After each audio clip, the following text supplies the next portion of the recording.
up, ladies and gentlemen? It's Scott here from Open Societies, and just want to get it out there that I did make a video yesterday. I had it completed, and then my computer just shut down on me. I moved my tower next to me here. You guys always see it lit up. The power cord was a little had a little room to play with as far as where it was connected, and I moved it and it disconnected, and my video was not saved. And the backup file was only the 10-second intro that you guys see all the time. So it's okay. I'm gonna have some of those stories I had from yesterday and just a couple from today that have come out, and we're gonna get right into this. Just want to give a shout out to all my fans and subscribers. You guys are awesome. We are at 349 as far as subscribers right now. My goal by the end of this weekend was 350, and my goal for September is going to be 500. And I know we're gonna get there. It's very encouraging. Twitter's blowing up. I'm still on Facebook, but I'm starting to think I might move off Facebook. Facebook just sucks. The engagement sucks, and not really feeling Facebook lately. But either way, let's get into some stories here, guys. We're going to talk about Hong Kong, just a Prince Andrew story, some things with China, and of course the big announcement with the Space Command with Trump, and of course Comey. And I'm going to settle some nerves with the Comey stuff, guys, because everybody was freaking out about that. So let's jump right into it. So what I want to start out with, guys, is the Hong Kong protests. This is the 13th week that they've been going on, and things are getting pretty nasty. Hong Kong police fire live rounds to quell protesters as chaos rules streets. Dramatic scenes near Victoria Park as a live round was fired by police skywards as warning shots to protesters. And they've been firing these shots all day, guys. Videos on Facebook, meanwhile, appear to show the moment protesters discovered an undercover officer firing what appears to be pepper rounds. Authorities, of course, are calling for calm. The president calls on protesters to express their calls through a peaceful means and hopes all parties can resolve the social conflicts altogether, said a spokesman for Legislative Council President Andrew Luong Kuan Yang. Meanwhile, as Bloomberg's Fionley reports, the riot police is now sweeping across the subway in an attempt to make mass arrests. And here you can see, guys, there is pictures of police going down into the subways. And I saw videos today, guys, with this blue water, right? Protesters in Hong Kong returned to the streets in what Bloomberg has called one of the city's most violent days in its 13th weekend of social unrest. After several top organizers were arrested and then released, including Joshua Wong, Agnes Chow, and Andy Chan. Hong Kong police fired tear gas and sprayed protesters with blue dye from pepper spray filled with water cannons while charging other protesters with shields and batons. And here, you guys, you can see the pictures. And there's also videos of this, too. Supposedly, this blue dye, like, first thing I thought, I was like, God, I hope this isn't some kind of this, like, terrible chemical, right? That would just be awful. But the reports coming out were they were using this blue water to hit the protesters so they can distinguish who were protesters and who were not. And the protesters were also saying that this dye was not coming off their skin. So whatever this is somewhat toxic because it's not coming off. So crazy stuff. Water cannons fired blue dye, tear gas, water cannons are, they're going crazy. Absolutely crazy.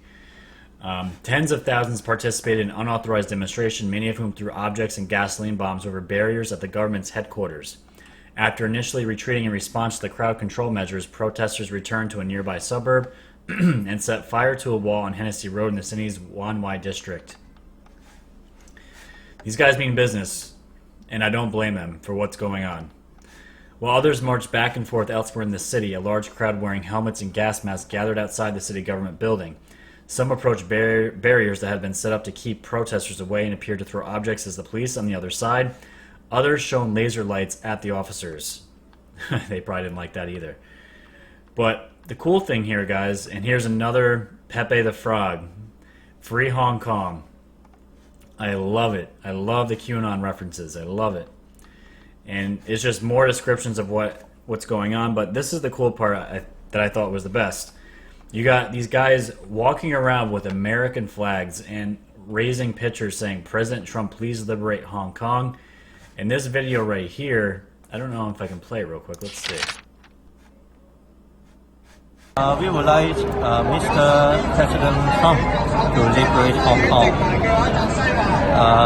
We know that the Congressman has been derising the Hong Kong Human Rights and Democracy Act. we would like it to pass as soon as possible, so to give us our freedom and defend our constitutions and our autonomy. Why we waving the USA flag is because we respect the spirit of the United States. Back in 300 years ago, that American people, they stand up to fight for their freedom. And it keeps going, guys. Some of it's hard to understand, but seeing this gives me pride for being an American, and it's just so cool seeing other countries wave our flag as a symbol to throw in these fucking communists' face. And they're tired of it, man. They want real freedom, and I don't blame them. And just keep them in your prayers, guys. Meditation, whatever you guys like to do. Send positive vibes over there. They're all the way across the world, and they are fighting the good fight right now. And again, 13 weeks they've been going strong with protests. It's absolutely amazing, and hopefully it doesn't turn into any kind of bloodshed. That's what I don't want to see. But they're still fighting it, and they're asking for Donald Trump to come and save them, which is absolutely awesome. So moving on, we have this story here. Prince Andrew hits back over. Okay, cool. Prince Andrew hits back over a witch hunt. Duke of York insists claims by Epstein's sex slave and categorically untrue. The Duke of York believes that claims made against him by a sex slave of the pedophile financier Jeffrey Epstein feel like a witch hunt. A source close to the Queen's second son responded to accuser Virginia Roberts, who declared yesterday he knows exactly what he's done, by saying yes, he knows exactly what he's done, and it's nothing. Prince Andrew has faced allegations that he had sex 3 times with Miss Roberts, 36, now known as Virginia Roberts Goffrey, when she was 17.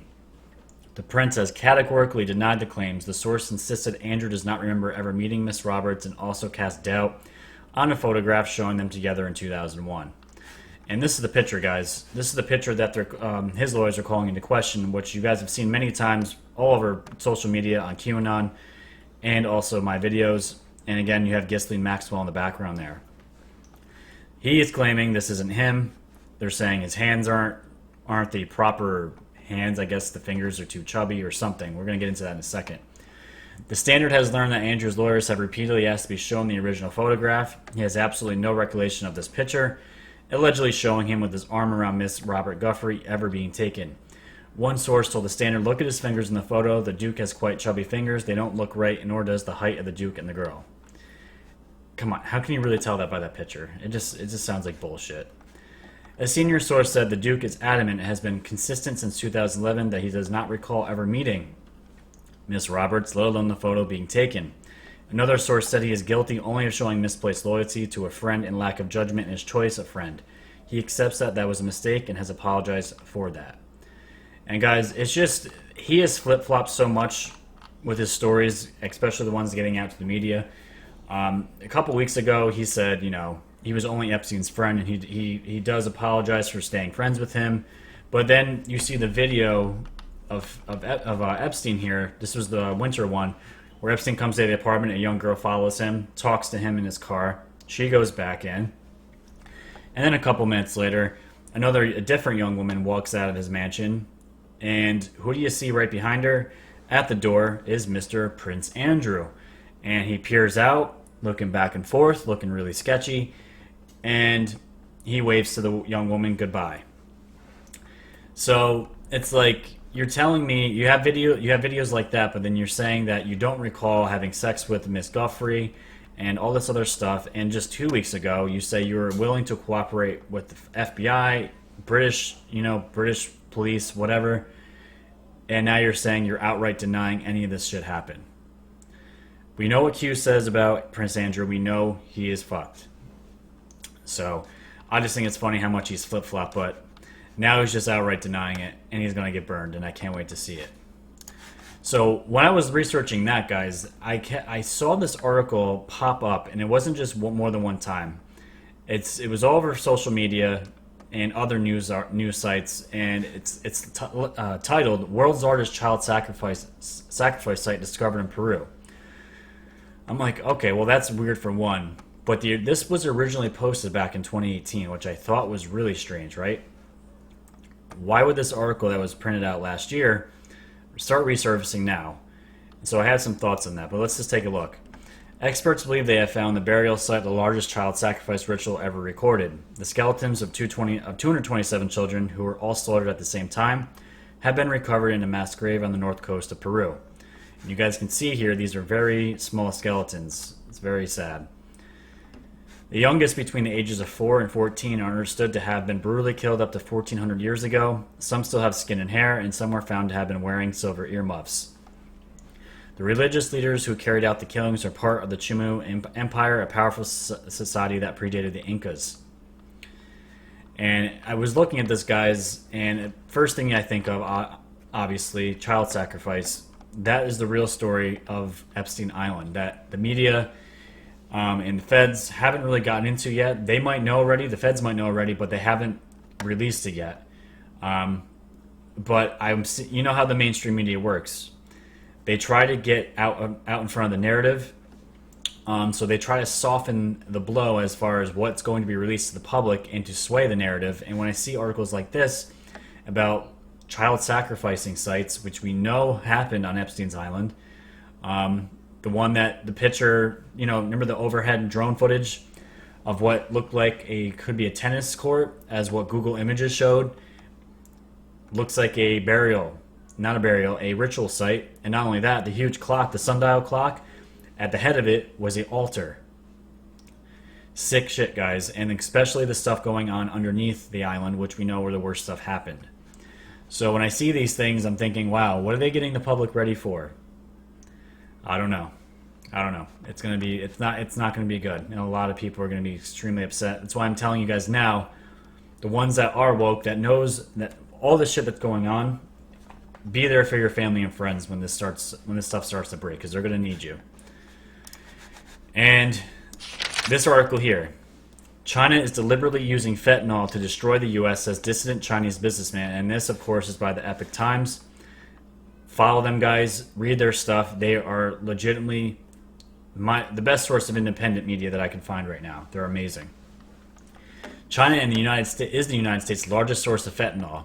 Exiled Chinese businessman Guo Wengyi revealed on his YouTube channel that fentanyl is actually the Chinese Communist regime's toxic weapon and its covert warfare with the United States. The regime is fighting this war knowingly and willfully, and its intention is to use fentanyl to weaken, mangle, and ruin the United States. Fentanyl is a synthetic opioid 50 to 100 times more potent than morphine, and it's getting more and more potent than that. U.S. President Donald Trump has reemphasized this issue in a Twitter post on August 23rd. Obviously, he's writing to FedEx, Amazon, UPS, and the post office to search for and refuse all deliveries of fentanyl from China. Gao decided to expose what he knows about China's plan regarding fentanyl on YouTube. He revealed on August 23rd video that a Chinese professor surnamed Cao from China's Shandong province learned to synthesize fentanyl when doing research in an MIT lab. Guo said he visited this lab several times. And this is his quote, "When this professor went back to China, he sent a report to China's National Security Department proposing that fentanyl should be used as one of China's national strategies, aimed at weakening the U.S. and bringing huge profits to China." He also emphasized that chemists can easily produce more than 1,000 derivative drugs from fentanyl, Guo said. Guys, people want to blame Russia for everything. I truly think our main enemy is China. They're willfully, and right here you can see a quote directly from a man that was working with these scientists. Their plan is to send fentanyl to the United States to kill our people. If that doesn't piss you off, I don't know what will piss you off, but it's unbelievable. And Trump's calling for an end for it, and he has in previous tweets, and the president of China obviously hasn't done anything about it. And it's just sick, guys. And there was another article I saw just yesterday that there was a fentanyl seizure. I don't know how many tons it was, but they measured it out to be enough to kill 14 million Americans. Just think about that. 14 million people, guys. It's a drug epidemic. It's around here where I live in New York State. They mix it with marijuana. They mix it with methamphetamine. They mix it with everything. And people are dying from it all the time, and it's starting to get into our schools, which is absolutely terrible. But this is what's going on, and China right now is actively sending this with with an intention to damage the U.S. and to profit off of killing Americans. It's fucking disgusting, guys. So this was great. This was a tweet put out by DARPA. Very, very strange. It says, "Attention city dwellers. We're interested in identifying university-owned or commercially managed underground urban tunnels and facilities able to host research and experimentation." What? It's short notice. We're asking for responses by August 30th at 5 p.m., which was yesterday. And it continues. The ideal space would be a human-made underground environment spanning several city blocks with complex layout in multiple stories, including atriums, tunnels, and stairwells, spaces that are currently closed off from pedestrians or can be temporarily used for testing are of interest. Now, guys, when I see this, first thing I think of is all the underground tunnels that I know that are being used by the secret space programs out under Colorado, and the huge map of underground military tunnels that have been used for years out in the Midwest, out towards the West Coast. And I know for a fact they're using these to transfer ETs, human, military, it's super advanced technologies, all that stuff. And then you have this come out right to the public, which I was shocked, that they're looking for these university-owned or commercially managed underground urban tunnels to do research and experimentation. Well, what are you guys researching and experimenting? Like, it's bad enough that we as the public know that so much shit is kept from us on the regular. Could you just come out and say it? Like, we're not stupid any. Like, the word conspiracy theory is dying, and that's becoming what the cool crowd is becoming. These conspiracy theories are actually turning out to be true stories that we've been talking about for years, and they're actually coming to the light now. And not only that, this on the DARPA website, they originally were asking this about a week ago. It's like, what kind of notice is that? Like, and it seems pretty large scale. And what you're asking in with a week's notice if you can do research and experimentation, but what is it on? And a lot of people went on there. A lot of people were commenting, and DARPA got pissed because, you know, everyone thinks the worst. Are you experimenting on humans? Like, all this crazy shit. And of course, they come back with their PR saying, you know, this isn't diabolical. This isn't evil.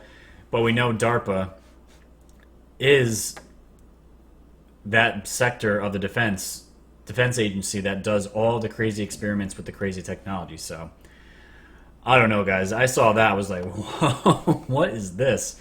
So I thought that was interesting. All right, let's get into the meat and potatoes of this episode with this article right here by The Hill. Trump can change history by declassifying 3 Obama-era documents. My sources tell me President Trump is putting the finishing touches on a White House initiative to declassify documents that have remained hidden from the public for far too long. This welcome effort to provide more public transparency and accountability almost certainly will focus early on the failings of the now debunked Russia collusion probe. And I'm sure it will spread quickly toward other high-profile issues. And listen to this, guys. High-profile issues such as the government's UFO files that have been a focus of clamoring for decades. If that doesn't get your attention, guys, I don't know what does. Talking about UFO files. But my reporting indicates 3 sets of documents from the Obama years should be declassified immediately too, because they will fundamentally change the public's understanding of history and identify ways to improve governance. And the first one they go into, guys, is the Uranium One deal with Hillary Clinton, how she sold off our assets, nuclear technology, to Russia for profit, of course. And within that time frame, we know that her husband, Bill, did a speaking event in Russia and got paid $500,000 for it. Sources who also have seen these classified assessments tell me they want to debunk the last administration's storyline that there was no national security response to oppose Rosatom's Uranium One purchase or Vladimir Putin's successful efforts to secure billions of dollars in nuclear fuel contracts with American utilities during the Obama years. And right here, Bill Clinton collected a $500,000 speech fee from Moscow. The second one is a body of documents crying out for declassification, is Obama's private correspondence with Iranian leaders, in particular the October 7, 2014 cable he penned to Iran's Iran's supreme leader, Ali Khamenei, setting the terms for the controversial Washington-Tehran nuclear deal reached in early 2016, which we know was the Iran deal, which was completely bullshit. It was a bad deal. Bad deal for the Americans, and of course, everyone was irate about it. And the third one, guys, which we all are just exhausted about, was the Hillary Clinton email controversy, a highly classified set of documents that FBI agents identified as important and necessary in the investigation to whether she violated the law by transmitting classified emails on her unsecured private server. And now this goes on and says Trump has an unprecedented opportunity to close the loop on these controversies and to give Americans more transparency and visibility into what happened, as well as how we can make government better when national security is at stake. So guys, we know about Uranium One, we know about the Hillary Clinton emails, we know about the Iran deal. The people that I say that are woke know about this stuff. The normies that don't really take the time to research all this stuff don't know. And if Trump does declassify and do all the things that he's saying he's going to do, it's going to be a gigantic red pill that's going to hit this nation and the world. And it's going to completely alter the way people think. Now, I know for a fact it's not going to change everyone's minds, because there's still trolls. I just had a troll today tell me the Steele dossier was legit. The brainwashing I used to get angry about it when people would comment and just drop stupid fucking comments in my tweets. I don't even respond now. Now I just respond with the laughing emoji, because there is, if people are still thinking the Russia probe with the Mueller report is still a thing, I can't help you. There's nothing I can do to explain to you to help you change the way you think. And I'm not trying to change people. I'm not trying to change the way people think. I'm just dropping facts and truth, and they can take it as they will, and let them go from there. But the biggest takeaway from this article, guys, that I find the most interesting and most exciting is this part right here, that they want to talk about high-profile issues such as the government's UFO files that have been a focus of clamoring for decades. Decades, guys, and this is going back to the 50s, as I always say. Now, I saw this from Jordan Sather, and we're going to get into an awesome thread talking about this, because we know, guys, that Trump just established the Space Command, which I didn't realize we had a Space Command that was established back in 1985, and it stopped right after 9/11 happened. Very suspicious stuff, right? So Jordan Sather dropped this today. Let's connect some dots with this one. WAPO, talking about the Washington Post, is the CIA's #1 when they want to spread propaganda. Some of the intel community doesn't want to give up their secret space program developments and technologies within them. So what do? They will undermine the Space Force if they have to. And their opinion piece dropped today. Of course, the Space Force's rocky start is bad news for America. I can't wait, guys, until the WAPO is officially gone, the New York Times is officially gone, and they can burn to the ground for all I care. They are legitimately the enemy of the people, and I hate them. I hate them. All they do is to spew lies at everything Trump is doing, and for the betterment of our country. Now they're already talking shit about the Space Force, right? But so you have all the haters talking about the Space Command. This is the end of our world now. The military wants to control space. Who's going to fund this? Who's going to do that? All these questions have already been answered, guys, because you want to know why? Those trillions of dollars that have gone missing that the Pentagon can't account for, the trillions of dollars that the Pentagon couldn't account for right before 9/11, most of these funds are going to black projects that are fueled by private corporations that have been fueling these secret space programs for decades. The technology is there to change our world. The technology in space, these aren't like little spacecraft, guys. These are gigantic spacecrafts. These are legitimately sectors of people and ETs that are already out in space, that have been out there for decades, and they're not just traveling our solar system, they're traveling the fucking universe. So, of course, the last thing the government would want us to know is about this technology, because it would be the end of fossil fuels with anti-gravity, zero-point energy devices, all of it. All of it. So let's get into this awesome Twitter thread here. This is a video of them revealing the new Space Command logo, which I put on my Twitter. It looks pretty cool. Not my favorite, but cool nonetheless. And this is a Trump from quote. This is a quote from Trump. We stand at the birth of a new millennium ready to unlock the mysteries of space, to free the earth from the miseries of disease, and to harness the energies, industries, and technologies of tomorrow.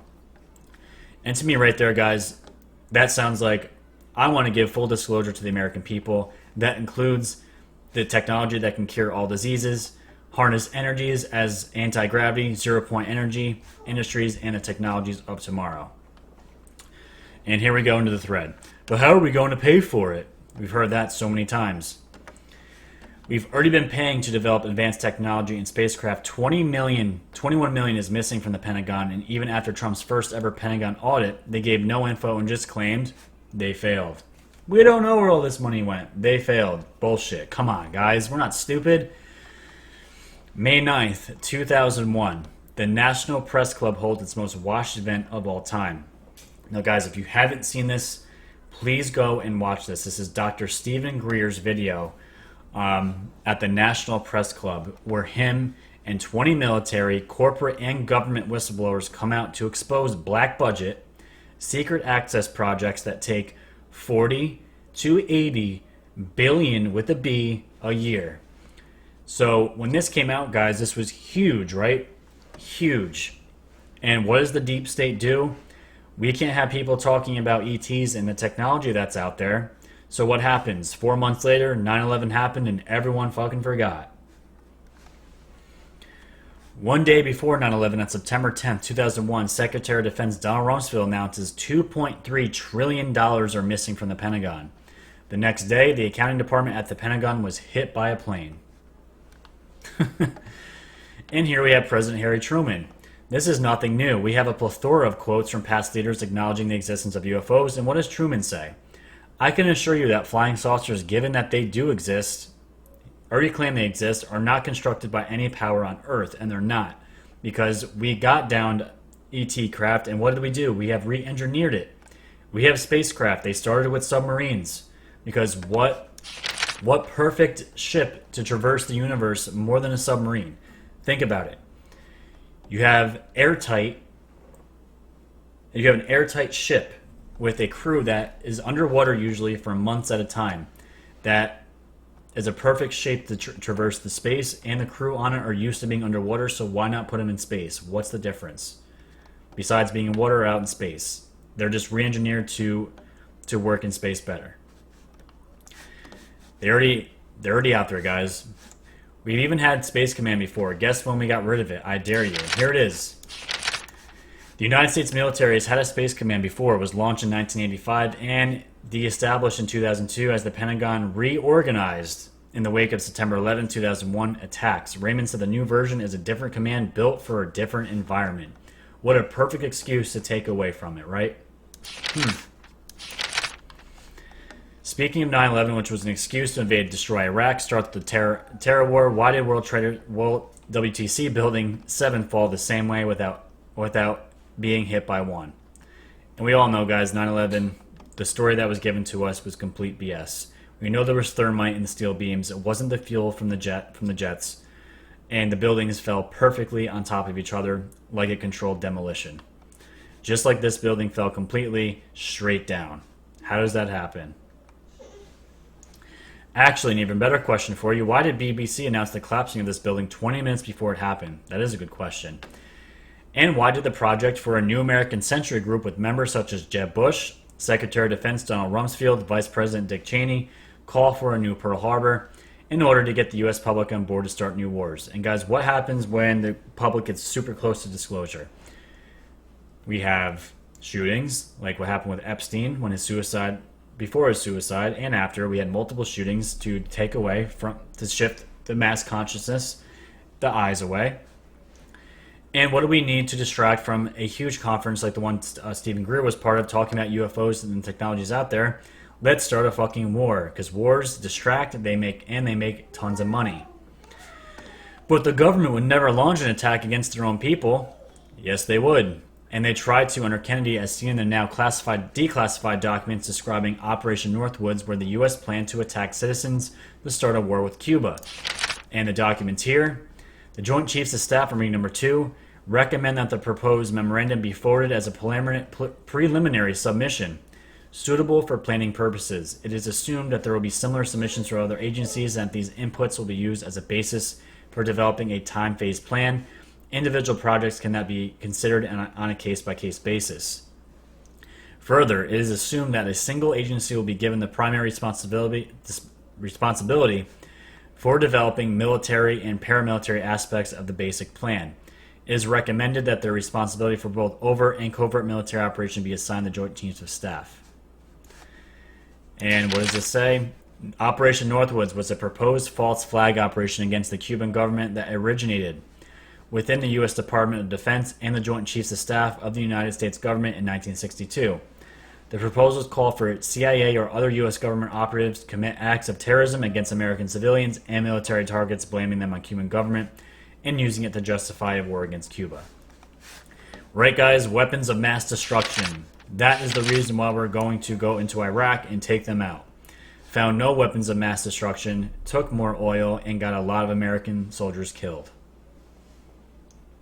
It's sad, guys.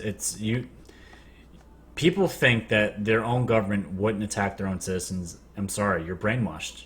You're not, you need to wake up. Here's another head scratcher for you. Why did immediately following 9/11 did General Wesley Clark, retired 4-star general, get a hold of the 7 countries that we would invade with 9/11 as the excuse? And there's the 7 countries: Iraq, Syria, Lebanon, Libya, Somalia, Sudan, and Iran. And crazy how many of those we knocked off that list, and it shows just how long we wanted to get rid of Iran. But why is Trump the one bringing the Space Force into the light? Why now? It's a great question. Have any scientists in the past contacted ETs? And this was a story from January 9th, 1901 about Nikola Tesla and his talk with other worlds. And I think I read this before. There's another article here too talking about it. It's right down there.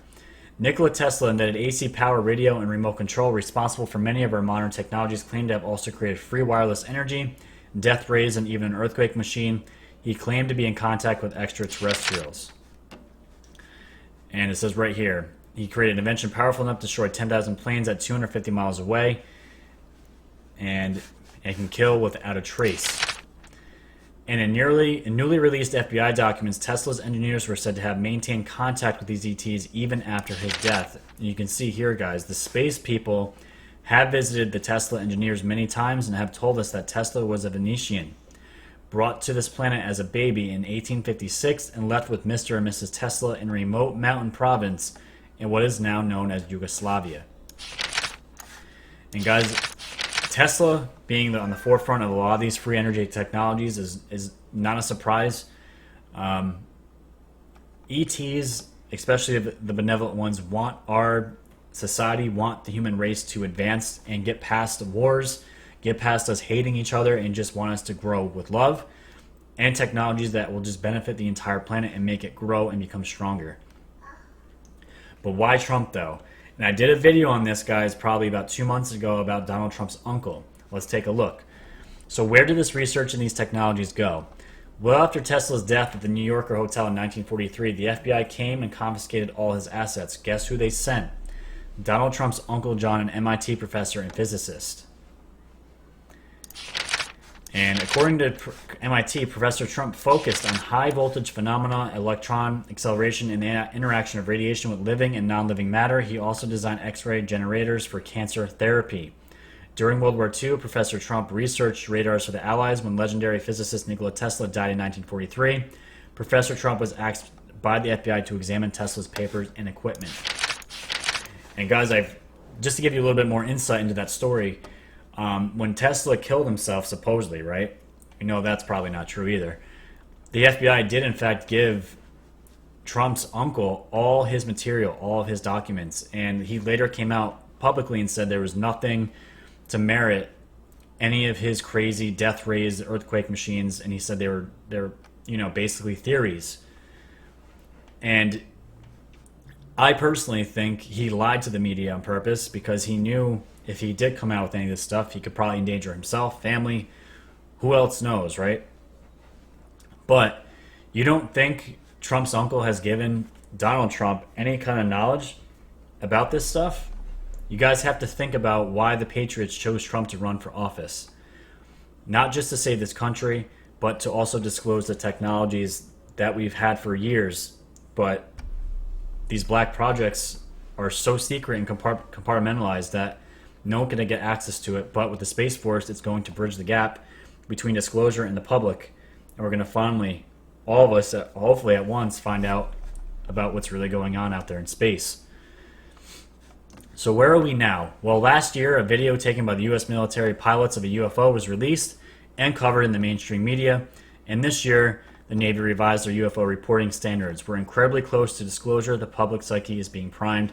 We've all seen this, guys, talking about the pill-shaped craft that the Navy has seen. And just recently, guys, there was an article that came out today about the Navy now seeing cigar-shaped craft out in space and in our atmosphere. Cigar-shaped. We've seen that many times before in videos. Whether it's created by the military, by private corporations such as Lockheed Martin, Skunk Works, all those guys, Boeing, they're out there. The technology is already out there, and they're reporting more and more sightings of these things. So, all of this, guys, that I want to bring this to your attention is that Trump is going to hopefully declassify. I think he's focusing on getting rid of the scum, the swamp, draining the swamp in the country now. And then when he wins again with his next 4 years, we're going to be ushering into the next Great Awakening. And it's going to change the planet. We're going to be on a good course finally, and I can't wait for it. So that's that. And the last story, guys, let's get into Mr. James Comey here. Now, before I read this article by The Hill, it's called "The Worst Is Still to Come for Jim Comey," and it is. The IG report, the separate IG report for James Comey came out either yesterday or 2 days ago. And literally, everybody was freaking out because the IG said we're not going to prosecute Comey for leaking memos. And everybody was like, "Oh my God, this is terrible." So many supporters of Trump, QAnon, were complaining that we're never going to see justice, blah, blah, blah, right? And of course, we're human. We have an emotional response right away, right? And I was like, wow, this really sucks. But then I just remembered 2 weeks ago, we all got the same news that the Attorney General, wasn't going to go after Comey for leaked memos. The reports that came out were just the reports, but we didn't have the exact report yet. We were hearing groanings of what was going to happen, but this was the actual report. So nothing changed. And the reason why this isn't a huge deal is because if you're going to go after Comey and these deep state actors, you're going to have to go after the big charges. You're not going to go against them on leaked memos.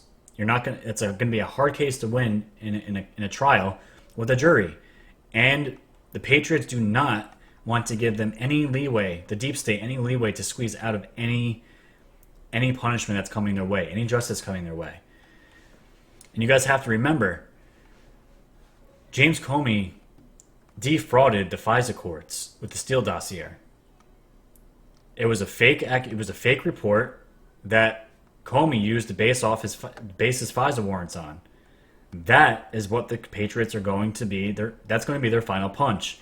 This right here with the memos, because even though they're not going to prosecute him, it's all over in the public's view that James Comey did, and even though he's not going to be arrested for it, he did break FBI protocol. The head of the FBI, on multiple occasions, brought documents to and from his own house, classified documents, and right there alone, it's breaking FBI protocol. Any one of those other agents in that agency would be fired immediately, and could be criminally charged.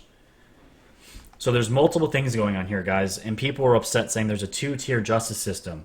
There's one for us, the public, and these higher officials, elites. They get their own justice system. And in fact, that is correct. And you know what? Me, myself included, didn't realize there is a two-tier justice system. So when you have stories like this coming out, this is getting the people's attention on these issues. What if Trump's trying to get rid of these two-tier justice systems and apply one for all? And then we'll finally see justice.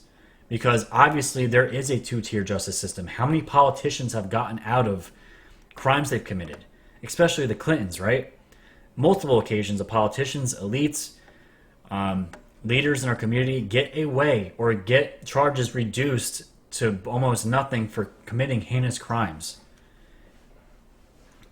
Guys, the whole point of this, bringing this up is just remain calm and trust the plan.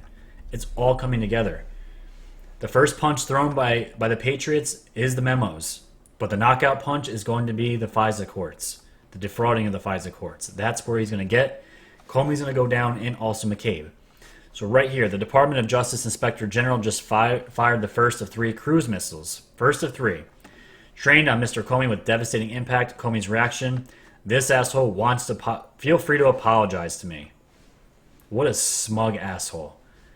He wants an apology from all the people that called him a liar, saying he committed treason. Go fuck yourself, James. Seriously. Rushing into victim land is a common strategy for the cornered. Another is staking out an image, imagined noble duty to a contrived higher authority, one that looks strikingly similar to the image he sees in the mirror each morning. But here in the real world, this is what the IG's investigation has confirmed. James Comey, as FBI director, created and maintained a separate record system that he kept in a desk drawer. He then also took most of those official records home. If that wasn't enough reckless, he leaked some of those records to the press after he was fired. To Comey, all of this is justified because some hero had to stand up to Trump, right? Had to rise up and stand in the breach. But the IG methodically lists the numerous policies Comey violated, policies carefully designed over time to prevent the abuse of authority by those who self-craft a higher loyalty in their minds, thereby exempting themselves from the rules. Comey was no hero. He has nothing more than an executive vigilante. Anytime an FBI agent, to include the director, collects information in an official capacity, that information must be documented. And it obviously was not.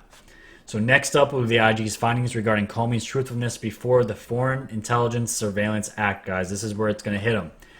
This FISA court, and whether he attested to false or misleading statements in order to electronically monitor a presidential campaign.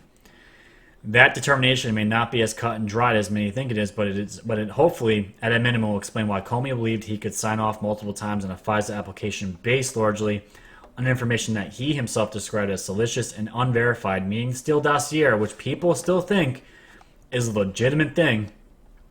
His exposure here is potentially much more devastating than breaking the FBI record retention and handling rules. And in short, James Comey is not in the woods after the first IG report, which has exposed him as someone who casually and carelessly disregarded established rules and regulations. It is not a stretch to imagine that this disregard carried over into other more serious areas of potential abuse of authority. Comey is owed no apology by no one, and he's not.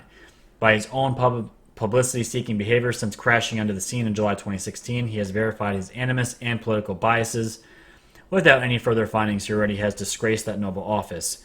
He owes an apology to every FBI employee, past and present, who toiled to win the trust of the American people that he has so severely damaged. That sums it up right there, guys. He embarrassed not only himself, the FBI, and what trust is left between the American people and the FBI. The CIA should already be broken up. And in my opinion, guys, so should the FBI.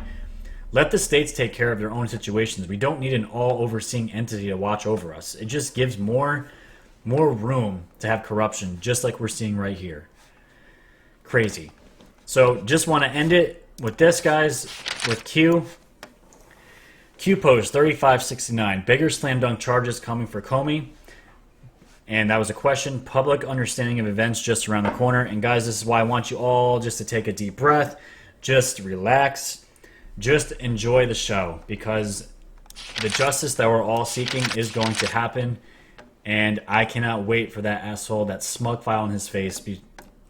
I can't wait until he's thrown in a Gitmo. And who knows, if he is charged with treason, maybe they'll have a public hanging. Who knows? I don't know. I wouldn't mind watching that. So, with that, guys, I'm going to leave you on this beautiful Labor Day weekend. Please keep... It looks like the hurricane down in Florida is diverting. It's going to touch the Florida coast. They're not out of the woods yet, but it looks like it's going to hit the Carolinas pretty hard. So keep those guys in prayers, everyone down there, and of course the Hong Kong protesters. So with that, guys, thank you for supporting independent media. It's all we have left. Please give this episode a like, subscribe if you haven't already. Just hit that red button and share this content with your friends and family that you want to wake up. You guys can always hit me up on Twitter. I have an email out there and all that good stuff. So guys, thank you for supporting me. And until then, guys, stay woke.